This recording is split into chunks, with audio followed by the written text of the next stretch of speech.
Let's get to the last part of this video series, and that is the real reason why I've created this video, and that is the actual act of meditation, and specifically Vipassana meditation.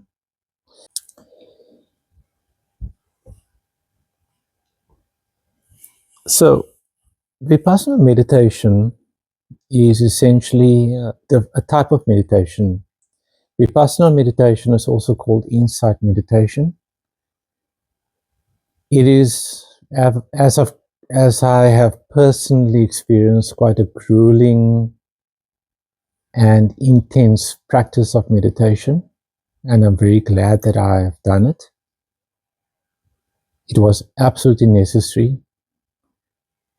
There are certain personal experiences that I've had during and after the meditation.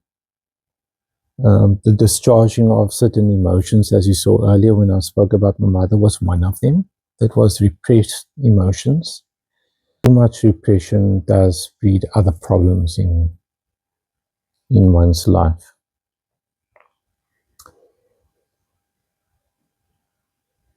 So on my further exploration, I came to the conclusion that treating this condition properly requires a lot more than what I've done thus far. There was one element that was missing, and that was a really deep, I would even say spiritual element to it. And our spiritual life is something that I've not personally embraced. For many years, since my teens, been more pragmatic. I also find that Buddhism is very pragmatic in its approach as well. So it really aligns with what I was comfortable with. But it takes pragmatism to a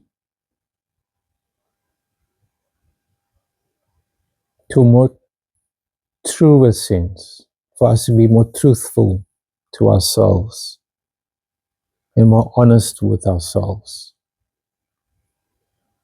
I've also come to the conclusion that life is something more than a game of actors. You have many actors playing their roles, and most of us, if not all, are living a bit of a delusional state, believing many things and ignorant to what the true nature of reality really is. Some have gone down that path, but most of us live in, what is the term? Ignorant bliss.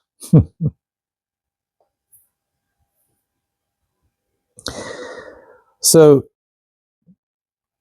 this realization required me to manage the condition better. Up until this point, I was only putting little plasters on a gushing wound, and that's not going to treat my problem sufficiently. Although this mini treatment has helped me ease many burdens, it was mostly superficial. And for me to lead a more sustainable life, I needed something that was a bit more intense. And in my view, this is the missing part to this puzzle. This radical approach, which I've contemplated for quite a while before I made the decision,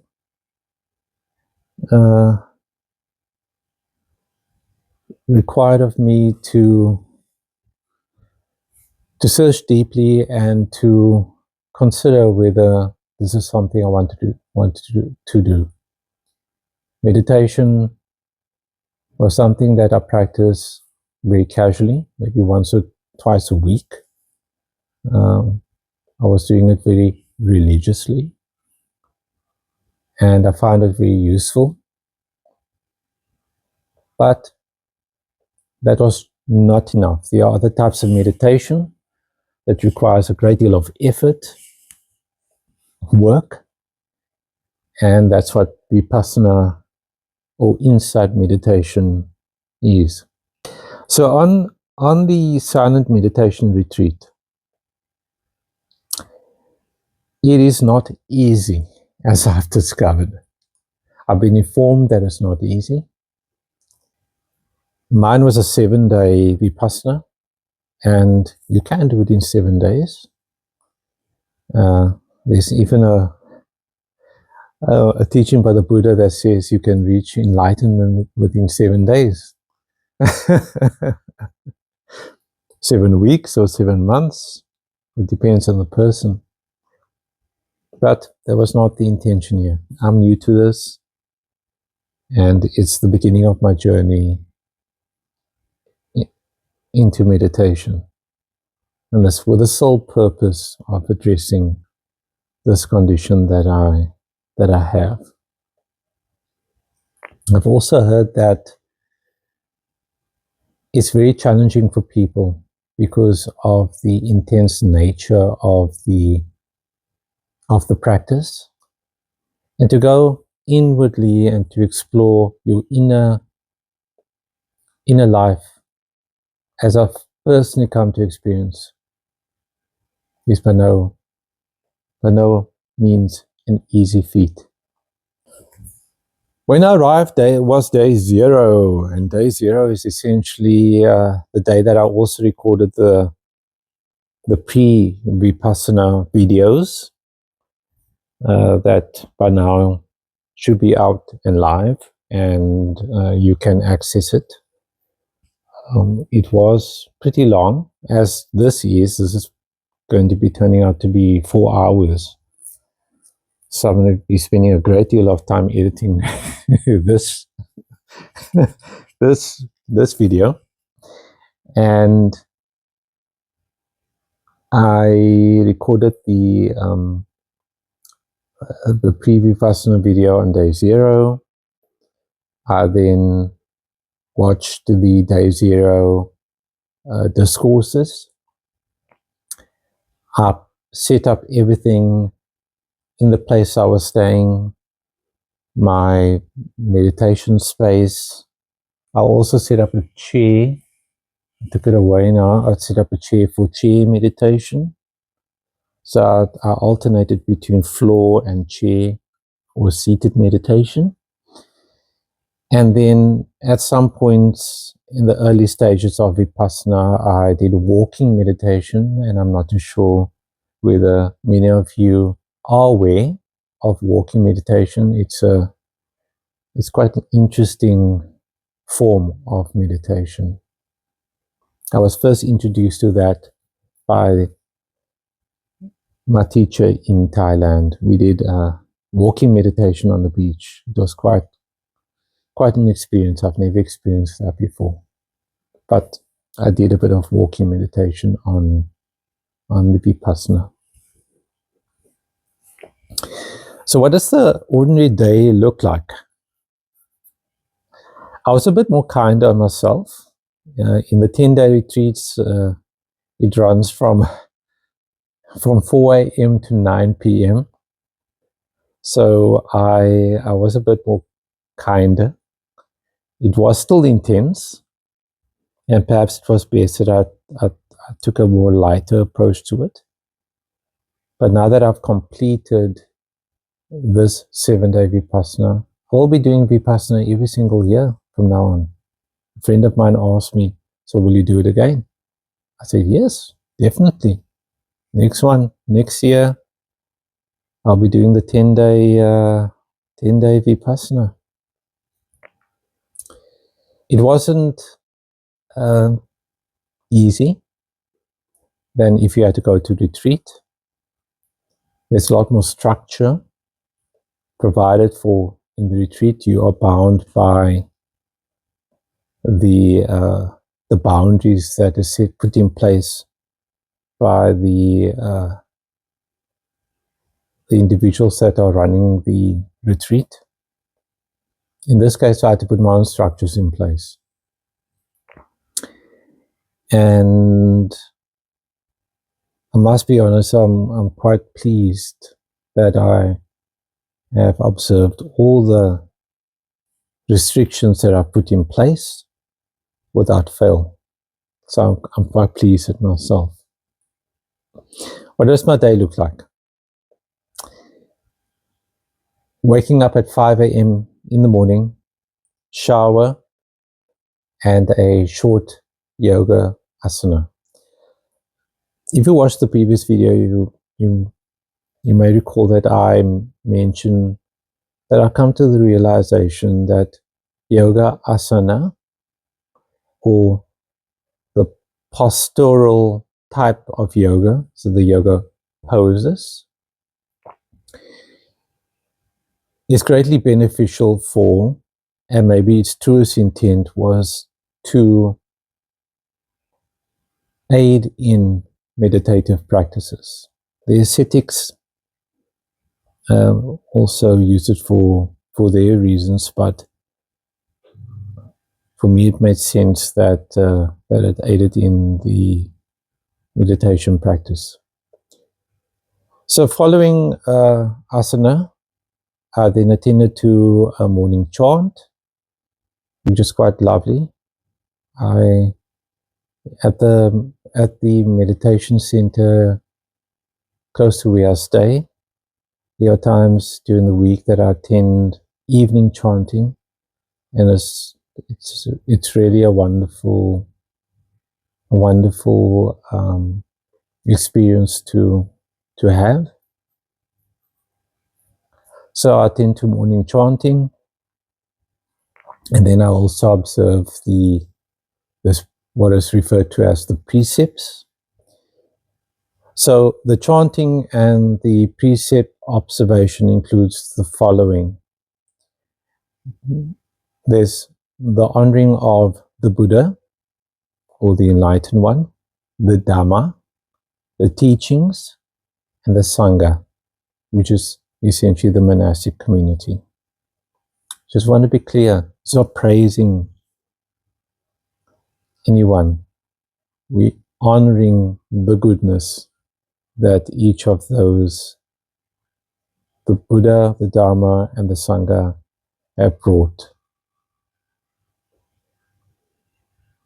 to this world. There's also the observation of the practice of metta, which is called loving kindness, and that by itself is also a meditative practice, or a bhavana. Metta bhavana is a wonderful practice. I often attend that metta bhavana practice, or there's a portion of that at the meditation center that I go to. It's usually done during the week. Is anyone that's interested to know a bit more about the meditation center I attend, it's not focus, or the practice of Buddhism may come organically or may not, but it's nonetheless it's a wonderful place, and the practice of meditation is open to all, Buddhist or non-Buddhist. Furthermore, there is the observing of the 8 precepts, and this essentially forms part of the training. This by itself requires a great deal of discussion. So I'm not going to go into detail. I'm just going to provide an overview of what the 8 precepts are that I have to observe, or anyone practicing Vipassana observes during the training. These 8 precepts include abstaining from killing. So in this case, all meals are vegetarian, purely vegetarian, so there's no animal products whatsoever. And for the past 7 days, I've eaten a purely, even vegan, I would even call it vegan, purely vegan meals. We have to abstain from any form of stealing. I think that is implied. But it even extends to taking what's not yours. But I'm here alone, so what am I going to steal? Well, not that I would steal, not that I steal anything, but one could be mischievous and take something from this place which is not mine, and and leave with it, which I certainly will not do. It's not my nature anyway. There's abstaining from all sexual activity. There's abstaining from false speech. This includes lying, harsh or divisive language. Abstaining from any form of intoxicants. Abstaining from eating at the wrong time. And there's a reason for this. I'm not going to go into the finer details of it. That requires a different set of video monologues. So there's no meat, no eating after midday. And I did have a light snack in the evening, dry biscuits and a cup of tea. And that was merely for the purpose of aiding in the digestion of my medication, because I need to eat it with, I need to take it with some food.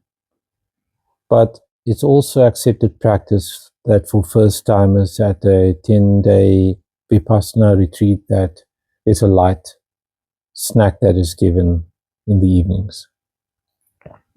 Second last precept of the 8 precepts is abstaining from any form of entertainment. So no Netflix, no YouTube, no reading, absolutely nothing besides the Dhamma. And also abstaining from any form of beautification rituals. So this includes no jewelry, no cosmetics, no perfumes, nothing to enhance the physical nature and to distract one from the practice. And the final precept is abstaining from highly luxurious seating and bedding, which are at the minimum here in order for me to sustain myself. So following the morning chanting and observing the 8 precepts, I would then attend to the morning Dharma discourse, which is downloaded content, and I'll provide an overview of what that content consisted of. That would followed by a very, very, very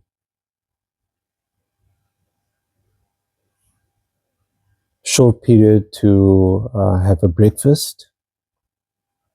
Meditation follows in blocks. I was very unkind to myself in the beginning, and my mind was very frustrated with me because my meditation was 1 hour, short break, 1 hour, short break, 1 hour, short break. At a Vipassana retreat, it can take anywhere, you can spend anywhere from 10 or more hours meditating. I was spending between 5 and 6 hours a day meditating. So following the meditations, there would be a lunch, which I had scheduled for 11 a.m. before noon, as per the precept. Then after that, there's a short break. I made a slight adjustment because I found that my breaks were far too long. So I shortened my break and increased my meditations. Likewise, adjusted the hour meditations after day 2, I think, to 45 minutes, but increased the frequency of meditations.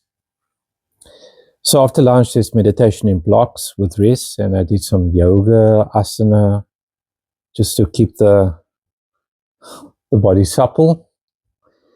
Sitting for long periods of time is by no means easy. Then I would have an evening snack, take my medication, and then this would be followed by an evening Dharma discourse. After that, there would be a short meditation, and later on I changed that meditation to a loving kindness meditation midway through. So the Vipassana style internal or insight meditation is quite intense. The loving kindness meditation is quite a wonderful practice, or different kind of practice. And then by 8:30, I would be in bed, switch off the lights, and repeat again the next day at 5 a.m. And this would continue for the entire duration of the Vipassana. The daily practices or meditation practices were structured and were accompanied by various teachings, focusing on the following.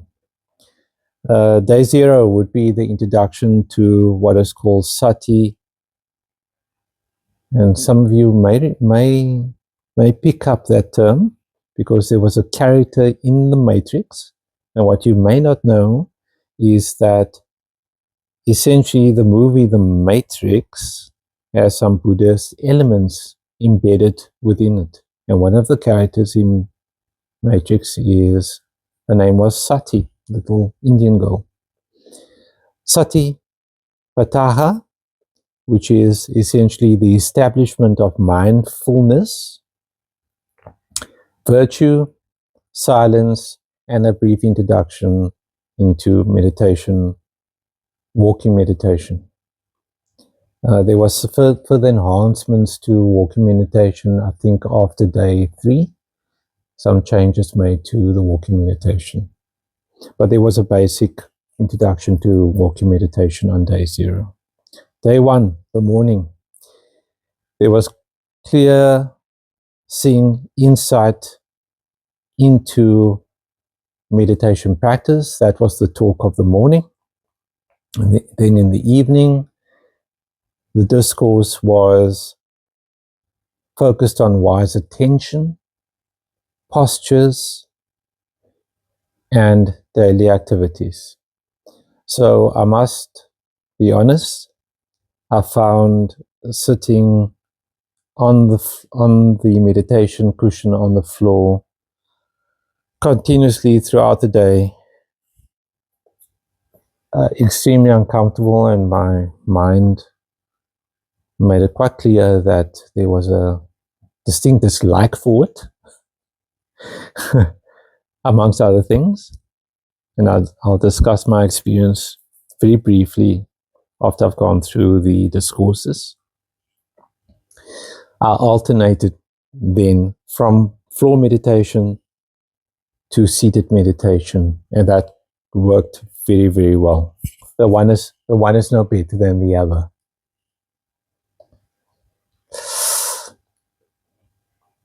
On day 2, the morning, the discourse was refining body awareness and sense consciousness.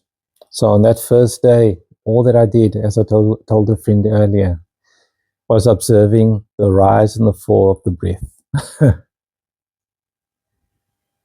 for the entire day. That was the entire focus. The rise and the fall of the breath is called the meditation object, or the anchor, and it's what you return to observing to train the mind to be at peace. Now, that doesn't mean that you don't have other thoughts, and there are other thoughts that comes and they attach themselves or comes and goes. It's amazing what arises when you're sitting in a state of silence. And during the discourses or the Dharma talks, and the teacher explained how to deal with those little side commentaries or thoughts that arises as you're observing the rise and fall of the breath. Now, I'm not going to go into detail of what you've explained. If you are interested, I can go into detail on each and every single part of these discourses. I'm merely be providing an overview of the discourse. The sense consciousness in Buddhism identifies the 5 senses plus 1. And in Buddhism, the 6 senses are smell, touch, taste, hear, seeing, and the mind. The mind is the 6th sense. And there's a great focus on the 6 senses, especially on day 2, and how to deal with the 6 senses. And I can go in a bit more deeper into it, but as I said, this is not the purpose of this video. In the evening of day 2, there was a discussion or discourse on feeling. Feeling is, if I recall, one of the 5 aggregates, and perhaps in the future I will do a video on the 5 aggregates. There's also specific focus on unpleasant and pleasant feelings. Day 3, and this was something that required a great deal of discipline and attention and focus. Day 3 was the introduction of the 5 hindrances to meditation. And so these 5 hindrances hinders meditation advancement. So the teacher introduced the 5 hindrances, becoming aware of the 5 hindrances, and how to overcome those 5 hindrances during meditation. So what are the 5 hindrances? They are sensual desire, any form of sensuality. So sensuality can be taste, senses. So anything that involves the senses. Smell, dealing with smell. Touching, tasting, hearing, and obviously my mind is closed, so I'm not seeing anything. And also dealing with the mind as well. The second hindrance is dealing with ill will and judgment. And I think judgment is so common in the human experience. And there's a discouragement of judgment in any form. Laziness or sloth. So overcoming any form of laziness. Restlessness or worry, and that is the one hindrance that came through quite prominently in my own practice was this restlessness and worrying about all sorts of things in life. That was the very big hindrance that I had. And then the final hindrance is skeptical doubt and overcoming any form of skeptical doubt. The evening of day 3, the discourse was the enlightenment factors of mindfulness and energy. Now, I'm not going to go into detail on that. I will explore these topics in the future sometime. The morning of day 4, the discourse focused on the enlightenment factors of the investigation of states. Once again, I'm not going to expand on that. Day 4, the evening, the discourse was on the awareness of mind, right attitude, and emotions, and how to deal with them. Day 5, the morning, focus on contentment, acceptance, and spiritual faculties. This was quite a profound talk, and contentment was the one that I found resonated quite well with me as I listened to the teacher speak.